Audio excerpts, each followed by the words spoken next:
This video is coming out really late. It was supposed to come out yesterday, so I hope you still have time to watch it, but I had technical problems, so I couldn't get it out, which was really frigging annoying. Oh my god, who the hell cares? This weekend is week number 29 of this championship season. If you are new here, welcome to the channel, and please note that my predictions are usually miles off point. I get the majority of them wrong, but I would challenge anybody doing championship predictions. How good can you really be? Because it is a freaking crapshoot. But I do have one golden rule that I always have to abide by. You probably know what it is by now, but if you don't, I am a blindly loyal Oxford United fan, and therefore, in every round of predictions, Oxford always win.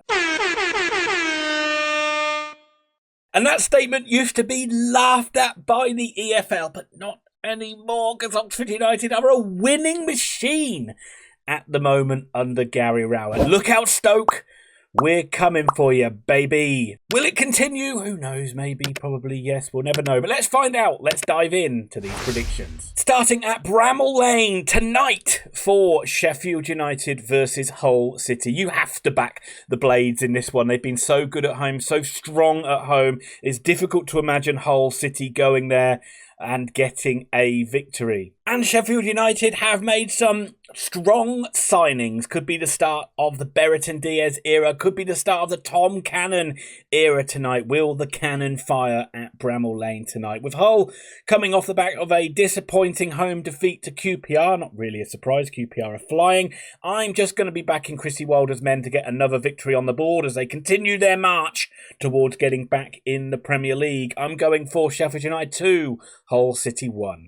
Luton Town versus Millwall just makes me think, oh my goodness, what must the police bill be for this game? But it is a massive game down the bottom of the table, a real six-pointer. Both sides are struggling in the league. We haven't seen a managerial bounce yet under Matt Bloomfield, but he'll be desperate to get a win in his second home game in charge. Not least because they deserve the shame bell because they lost to Oxford United in midweek. Shame! Alex Neil doesn't have hair to pull out, but he must be pulling out some hair somewhere because his Millwall side actually scored 2 goals in a game, which is a shock even by itself, but they could not hold on to the win as Cardiff came back to get a draw in that game. But both sides are struggling, and there will be an element of neither side wanting to lose, and I think that ultimately this is going to end in a draw, and neither one of these sides will be particularly happy with it, probably Millwall being the happier of the two. I'm going to go for Luton 1, Millwall 1.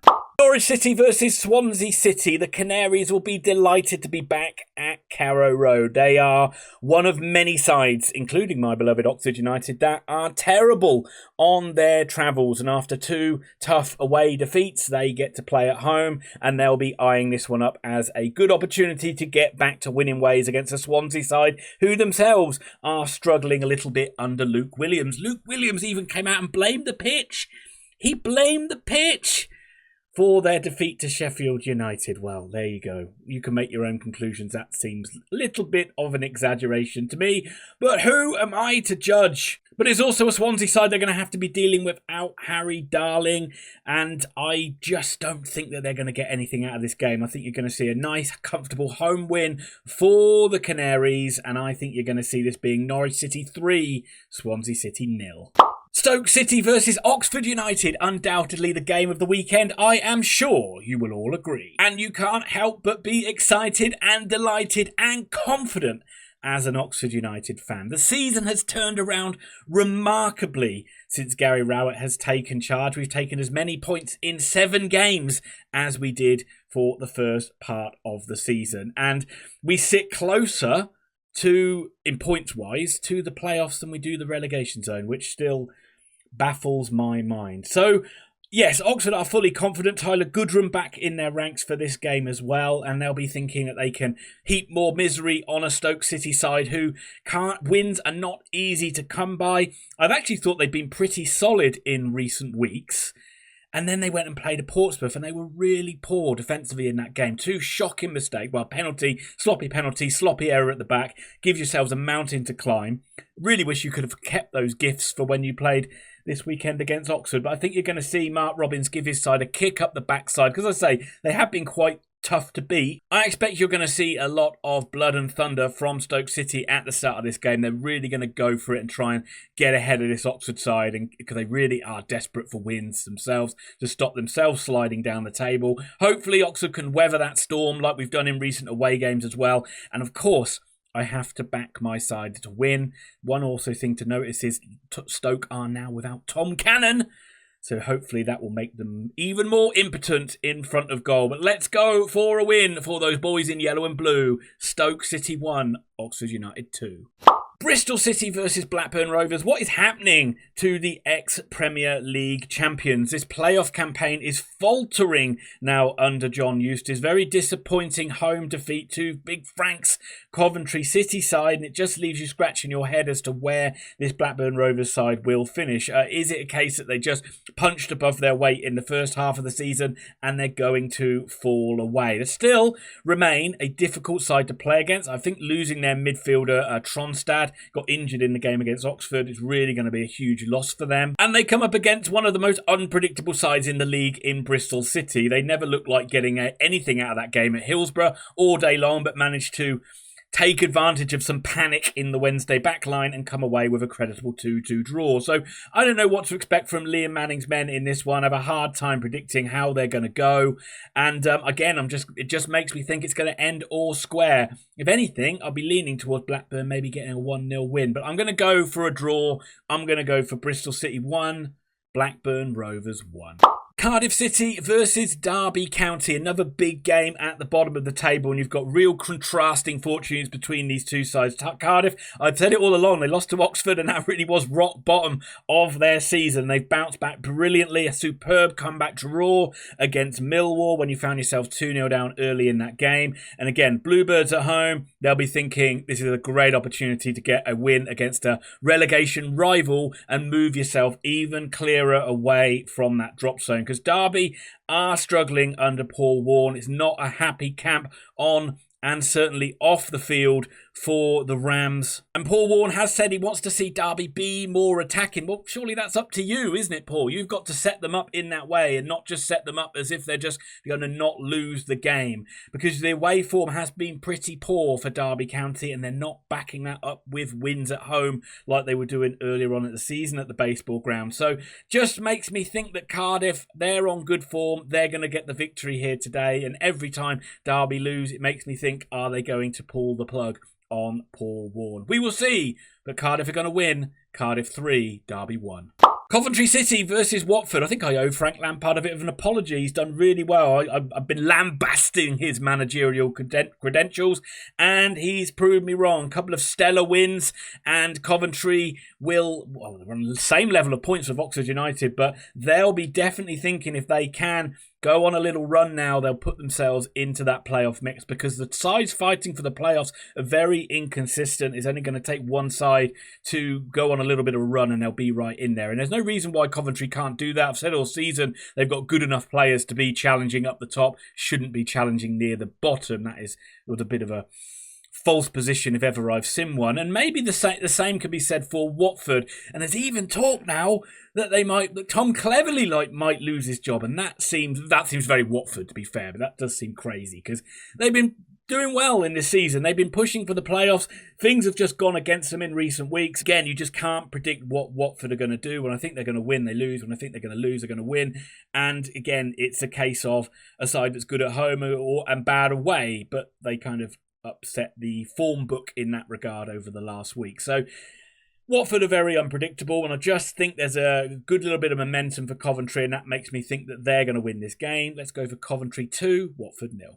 Preston North End versus Middlesbrough. This could be another one that's very difficult to predict. You've got a Preston side that are usually quite difficult to beat. Very good victory over Watford. We just talked about that. A very impressive away win. Osmagic's taken a bite out of Watford's playoff push and giving a huge injection of confidence to this Preston side. Middlesbrough are another side very difficult to predict, coming off the back of a very good win over West Bromwich Albion. They'll be thinking that they can back that up now with a win against the sides near the bottom of the table. But they've been struggling. They've been struggling to put back-to-back wins together. They weren't that impressive when they went down to play Portsmouth the other week, and I think this is going to be another game where they just don't pick up 3 points, and that playoff push just stutters and flounders and limps along. And ultimately, I think it's going to be a high-scoring game because Middlesbrough just tend... I always like to back goals when the Borough are involved, but I think the Lily Whites will hold their own, and it will be a Desmond. Preston 2, Middlesbrough 2. QPR versus Sheffield Wednesday. Come on, Wednesday! I'm sorry, Wednesday fans, but that draw against Bristol City, how you didn't come away with a win, well, I'll tell you. You were comfortable in the game, and then you went into blind panic mode, and that probably isn't doing it justice for the final 10 minutes. You invited a heap of pressure, and you could just see that equaliser for Bristol City coming. I don't think I've ever seen a side invite so much pressure and look so much like a cat on a hot tin roof in the final 10 minutes for quite a while. It's very disappointing because it was a good opportunity for you to close that gap on those promotion rivals, and again, that's a week where you lost to Leeds. A little bit unlucky in that defeat, that 3-0 defeat. I thought flattered Leeds a little bit, but then you can't back it up at home, and you can't get back to winning ways. So then you've got to travel down to QPR, travel down to London, and play one of the form sides in the division that have been on an absolute roll for a while. And talking about playoff contenders, well, Marty Cifuentes' QPR have got to be talked about as genuine playoff contenders because they are on fire. They're solid at the back. They've got goal scorers in the team as well, and they just don't lose games, and they're hitting form. They've hit form at the right time, and if they continue this, they're going to walk into those playoffs at the end of the season. But let's not maybe run before we can walk, QPR fans. You need to get the job done in this one, and I think you will. I just think Sheffield Wednesday a little bit dodgy at the back, a little bit suspect, particularly from set pieces, and QPR were solid enough to see the game home with a slender lead. I'm going to go for Queen's Park Rangers 1, Sheffield Wednesday 0. Sunderland versus Plymouth Argyle. Stop! He's already dead! Oh my goodness, Plymouth fans. Oh my word.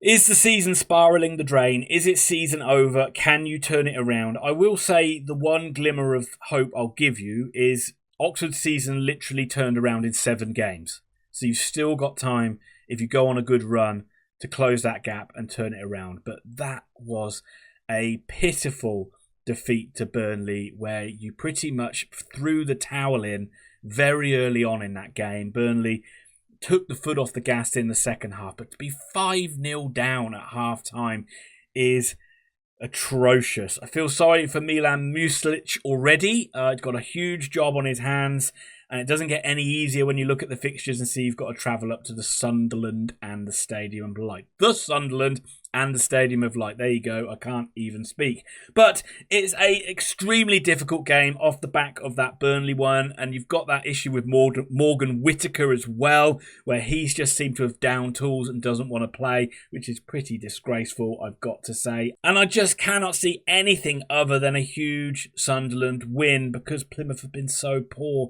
on the road. And Sunderland fans, you've got to guard against a little bit of complacency. This is the sort of one where if you're not leading after after about half an hour, people will start to get a little bit impatient. But I do fancy your guys to get a pretty comfortable win, a pretty easy win, and you've shown against some of the basement boys already, Oxford United being one of them, that you can win at a canter at the Stadium of Light. And a good victory for Sunderland last time out against Derby at the baseball ground. That's not an easy place to go and win. And that goal that was ruled out for Wilson Isidore, if you haven't seen it, it is bizarre to say the least, and pretty much sums up the frustration that all fans, no matter what league you're in, have with officials, because there's no consistency.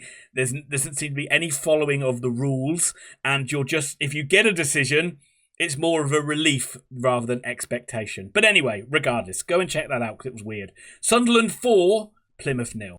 West Bromwich Albion versus Portsmouth. West Bromwich Albion, a really funny side as well, aren't they? Very up and down team. They'll be disappointed with that defeat they had against Middlesbrough. I almost forget that Tony Mowbray's their manager now, and but they are more entertaining to watch. They are scoring more goals than they did under Carlos Corberán. It's a weird one, really, because he was maybe made them more consistent, but consistently drawing games where at least you're kind of in maybe more of a cycle of win a game, lose a game under Tony Mowbray. But they're still right in the mix to get in the playoffs, and they be hoping that to play a side near the bottom of the table in Portsmouth, that they can get a win at the, well, let's not call it the Draw Thorns, the Win Thorns. There we go. And I think they will. I think they will beat this Portsmouth side. Portsmouth do struggle on the road. Won't be an easy game, and it's John Mousinho's side are full of confidence after 2 very good home victories. That home form at Thratton Park is immense for Portsmouth at the moment, and it's keeping them afloat. I will still say they're not getting a lot of luck in away games, but at home, they are doing the business. They did the business over Stoke to make it back-to-back home wins, and they've got breathing space themselves a little bit down the bottom of the table, and John Mousinho continues to do a very good job there. They've got good attacking options as well. Let's not rule out Portsmouth in this game. You've got Murphy, Matt Ritchie's in good form, Paddy Lane's back in form, Colby Bishop scored a goal as well. But I think that West Brom will just come through getting a victory in this one. Things just don't seem to go Pompey's way when they're on the road. West Brom 3, Portsmouth 1. And so we come to Monday. What a huge game to have on Monday night. Burnley versus Leeds United. 2 of the heavy hitters in this championship season going head-to-head at Turf Moor. Nothing will be decided on this evening, but it could go a long way to deciding who ends up in one of those top 2 spots. Who knows? It might even be both of them. Leeds continue being extremely strong and extremely solid at home with wins over Wednesday and wins over Norwich. Can they go to Turf Moor and get a result? It seems like possibly the hardest task to go and beat Burnley on their home patch, and to go and even score past Burnley on their home patch. And that's not to say that Burnley have been immense, and that's not to say that Burnley have rolled over sides all the way through the season, because they clearly haven't. But they just don't concede goals. And for the first time in a while, they scored a ton of goals against a hapless Plymouth Argyle side. They put them to the sword. 5-0 for Scotty Parker's men by half-time. The cup runneth over. Fleming with a couple of goals, the first one being an absolute beauty. Can't imagine that this one's going to be one where they're able to score a ton of goals against a Leeds side who are pretty good at the back themselves. Hopefully Meslier doesn't have a stinker for them. Can they find a way past Trafford? Can they find a way past James Trafford in the Burnley goal? But I think that they might be able to do so. And I actually think Leeds are going to win this game. Last time when Burnley played at home against Sunderland, they were lucky to come away with a draw in that game. Obviously, 2 penalties given away. Regardless of what you thought of the penalties, they were lucky to come away with a draw. Isidore also hit in the post in that game, and I thought Sunderland caused Burnley plenty of problems. They just couldn't stick that ball in the back of the net. But I think Leeds will, and I think Leeds are going to come away with a vital 3 points in this game on Monday night. Marching on together, Leeds United continue to fly at the top of the table. Burnley 1, Leeds United 2. That'll do it, folks. That is week number 29 in the books. Leave your predictions down below. Let me know your comments. Especially let me know what you think is going to happen with this massive game on Monday night between Burnley and Leeds. But also as well, leave your comments about your specific club. I'm always interested to learn about your thoughts on how your club's doing and maybe what you need to strengthen and what's going wrong, what's going right, that sort of thing. But generally, thank you very much for supporting the channel. I really do appreciate it. And I'll be back to do a review of, hopefully, Oxford's win over Stoke City at the weekend. And then we have a little bit of an easier schedule, but I'll be back to do predictions and reviews of Oxford games like I usually do. That's all from me, and I'll leave it to Leonard Nimoy to see us home. My work is done here. What do you mean your work is done? You didn't do anything. Didn't I?